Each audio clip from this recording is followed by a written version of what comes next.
Hello, I am Time. Yes, the Time. Time itself. I am the past, the present, and the future. I move like the gears of a watch. I flow like this falling sand in an hourglass. I stop for no one indeed. Please don't take this as my arrogance. The fact is, I simply can't stop, even if I wanted to. But it doesn't mean that I can't talk with you, or be your friend, or share some stories that I have witnessed. In fact, we can start our friendship with one inspiring story right now. This story is about a printer, inventor, entrepreneur, businessman, politician, grand postmaster, and a polished diplomat. No, I am not talking about a group of people. Rather, this story is about a man who wore all these hats with great success. His name, Benjamin Franklin, a true patriot and a true American. It is difficult to do justice to a man like Benjamin Franklin in a single story, difficult even for me, but I will try nonetheless. Benjamin's story actually started well before his birth. It began in the second half of 16th century Europe, where religious superstition and intolerance were the social norm. Out of the fear of persecution for their beliefs, many men, women, and families were migrating to this new-found land across the Atlantic Ocean. Among them was 25-year-old Josiah Franklin, Anne Child, his first wife, and their children. They migrated from England to the northeastern colonies in 1682. Josiah was a hard-working man, a candle and soap maker by profession. He fathered 17 children, 7 from his first wife, Anne, and after her death, 10 from his second wife, Abiah Folger. In Massachusetts Bay Colony, which we currently know as Boston, on January 17, 1706, Josiah welcomed his 15th child and his youngest son, Benjamin, into this world. Little did he know that his son would change the world for the better, but for now he was just Widow Benjamin. Due to the religious inclination of his father, the family wanted to send Benjamin to a religious school. However, due to the large family size and Josiah's struggling business, Benjamin, otherwise a bright student, was forced to quit his school at the age of 10 to help his father in his business. Benjamin actually never liked the monotonous work of candle making. He was an avid reader and a student who aspired to become a sailor. The vastness of the sea was always appealing to the curious Benjamin, but he could not get his father's approval for him to be allowed to become a sailor. His father Josiah was quite apprehensive about the sea after one of his older sons never returned from his sea voyage. Ultimately, young Benjamin had to settle for working for his elder brother James at the newspaper print shop owned by his brother. For this job, he had to sign his first legally binding contract at the age of 12. Life was not easy at his new job. Ben's brother James frequently mistreated him and made him feel unwanted. However, this did not deter young Franklin from learning the delicate craft of printing from the inside out. In addition, his new job at the print shop provided him with the opportunity to read a lot of good books, and Benjamin happily took full advantage of it. In 1722, at the age of 16, he even wrote a series of well-appreciated letters under the pen name of Mrs Silence Dogood for his brother's newspaper, the New England Courant.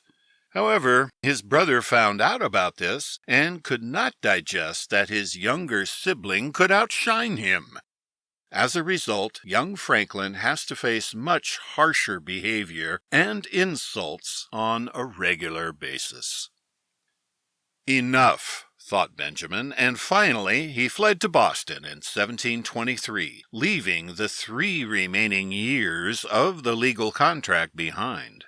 The year 1723 can also be considered as the turning point in the life of this bright young boy.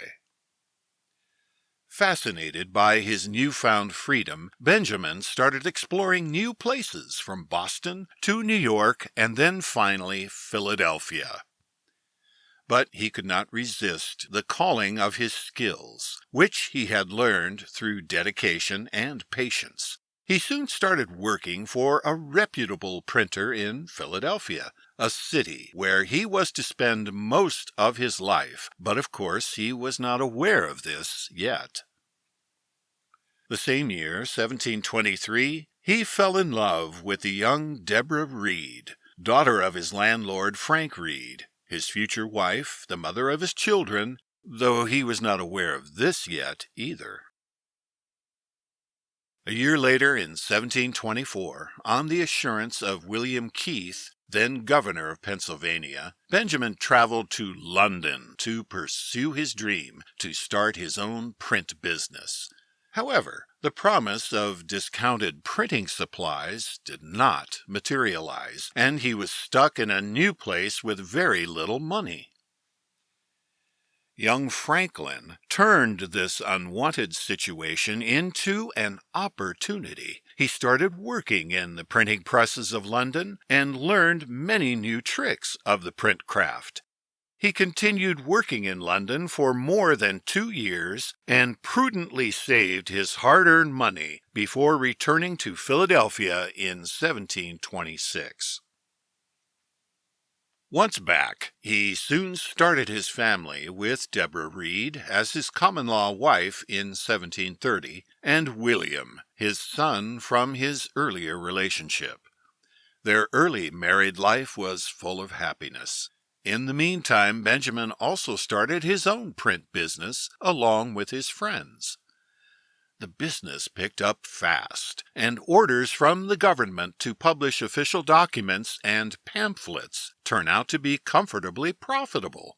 This helped Benjamin Franklin to purchase the ownership of the Pennsylvania Gazette, a well-known newspaper of the time. With his hard work and diligence, Franklin was able to boost the ranking of the newspaper to the top, making it a reliable source of information widely throughout the colonies. His success earned him the title of Official Printer of Pennsylvania in 1730. This not only boosted his image, but also turned him into an opinion maker whom people admired and respected. It is believed that Benjamin Franklin in 1731 joined the Freemasons, a society considered as enigmatic by many. He eventually became the Grand Master of the Freemasons chapter of Pennsylvania. Very little is officially known about his participation in this group, though some people claim that his association with Freemasons turns out to be beneficial in the later stages of his life.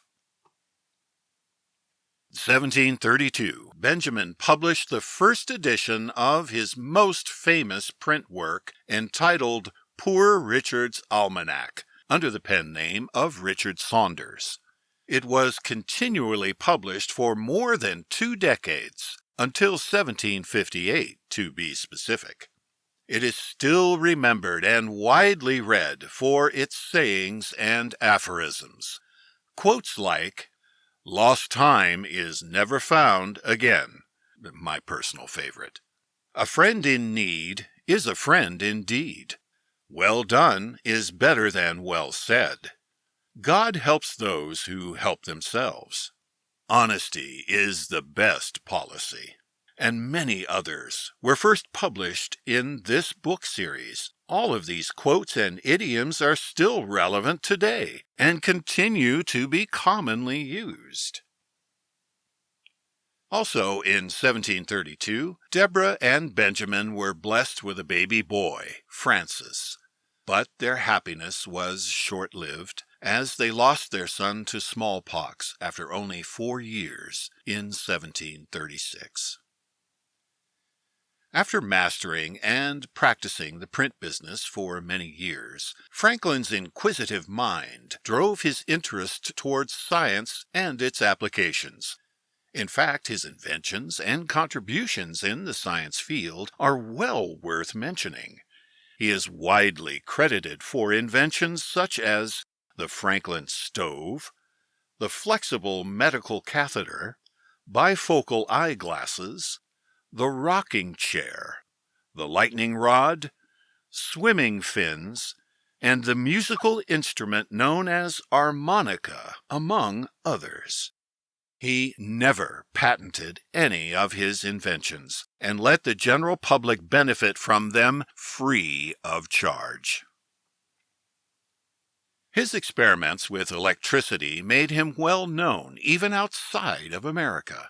He coined terms such as battery, charge, and conductor, which are still a part of the present scientific nomenclature. In 1743, he founded the very first learned society of the United States, the American Philosophical Society. To the present day, the society serves America by promoting useful knowledge through research, fellowships, and public outreach. In spite of having little formal education, his contribution to the field of knowledge earned him honorary degrees from the esteemed academic institutions, such as Harvard, Oxford, the University of St. Andrews, and Yale, bestowed during the different parts of his life. In the same year of 1743, Benjamin Franklin and Deborah were blessed with a baby daughter. They named her Sarah. For the next 5 years, Benjamin spent quality time in family life while pursuing his newfound interest in science, in addition to growing his business. By 1748, Benjamin was getting recognized as one of the richest and most influential persons in the whole state of Pennsylvania. The year 1748 can also be marked as an important year in Benjamin Franklin's life. In this year, he moved to his new house. He bought his first group of enslaved people to work at his home and business. However, he eventually realized his mistake and freed them all within a decade. This experience left a deep mark on his thoughts. In the later stages of his life, he voraciously fought against the slave trade. In the 1790s, he filed many petitions in the Congress, urging a comprehensive ban on the slavery trade.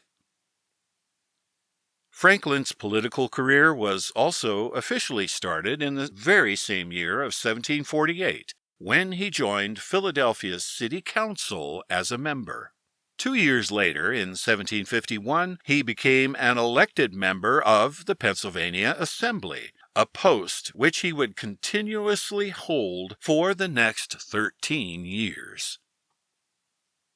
Even with a humble beginning in politics, Ben Franklin soon became a well-known figure in all the colonies at that time. Though he did not succeed, in 1754 he put forward a bold plan for all the colonies to create a joint defense mechanism, especially in light of the newly started French and Indian War that was rapidly taking its hold in America. He even used his newspaper, the Pennsylvania Gazette, to publish a picture titled "Join or Die." It showed a dramatized view of a snake chopped in many pieces, a symbolic representation of what could happen if the colonies remained divided. 3 years later, in 1757, Benjamin Franklin started his career in international politics when the Pennsylvania Assembly appointed him as the colony's agent in Britain, a modern-day equivalent to the post of ambassador. In Britain, his British roots and demeanor helped him greatly in developing friendships with the influential people of that day, which in turn helped him gain access to the corridors of power. Within a decade, due to his excellent diplomacy, he found himself representing not only Pennsylvania, but he also lobbied for the interests of Georgia, Massachusetts, and New Jersey. In his almost 2 decades-long diplomatic career in England, he facilitated many official tasks, but the highlight of his tenure was surely the Stamp Act of 1765.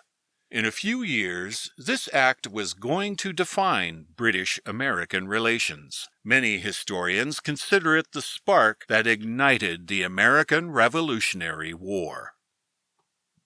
There was a widespread anger in the colonies as the Stamp Act established a tax on most printed material.